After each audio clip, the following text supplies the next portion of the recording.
undoubtedly saved 4 lives, an achievement recognised today by the Children of Courage Awards in London.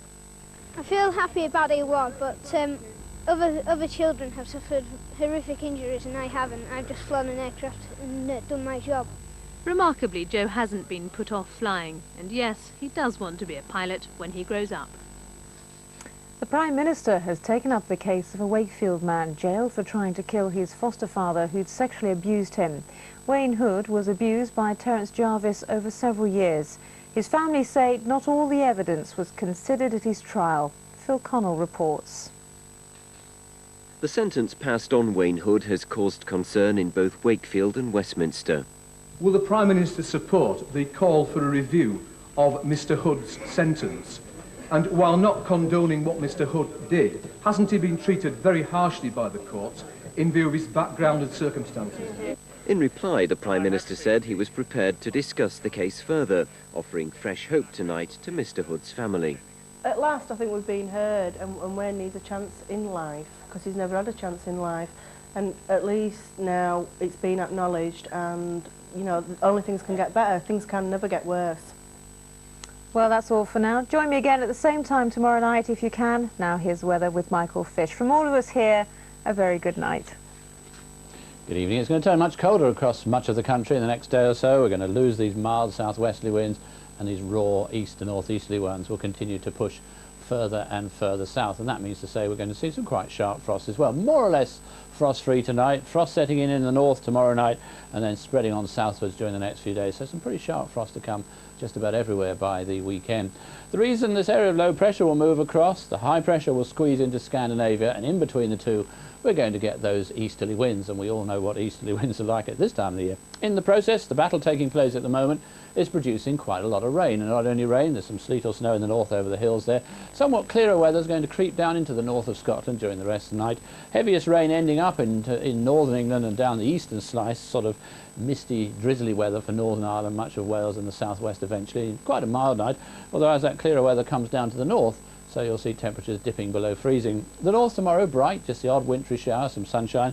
Southern Scotland starting off with some fairly persistent rain with sleet or snow over the hills. Now, very gradually that'll creep away during the course of the day, and brighter weather also getting into the far north of England, but most of Northern Ireland and the rest of England and Wales staying dull with further bursts of rain. But the heaviest rain, I think, ending up in those central parts.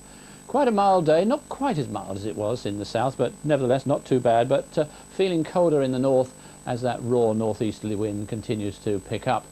On Friday for England and Wales, at least most of it, starting off cloudy, further rain around, some sleet or snow over the hills. The north, by that time, quite bright with some sunshine, but with that bitter wind.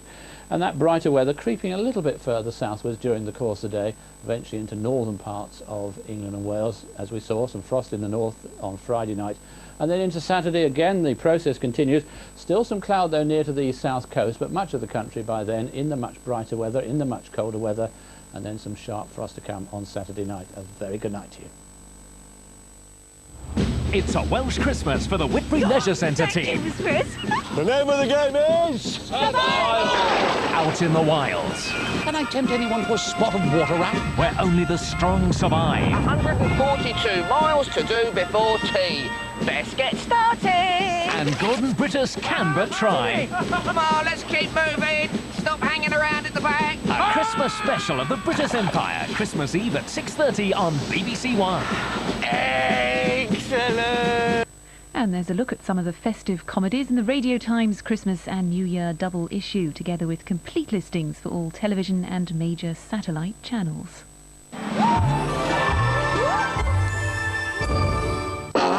Monday night on BBC1. Hey! He wanted to take the penalty, and I was happy for him to take it. I can understand you're very upset. You've never seen me very upset. One cop, one quiz, one contest, and only one Barry Norman. I'd be surprised if you didn't watch it on the BBC. Frankly, I'd be disappointed. It's the Christmas gift you can't take back to the shops. Time's up. One night, Monday on BBC1. A date with the aliens now. BBC1 in this week's X-File.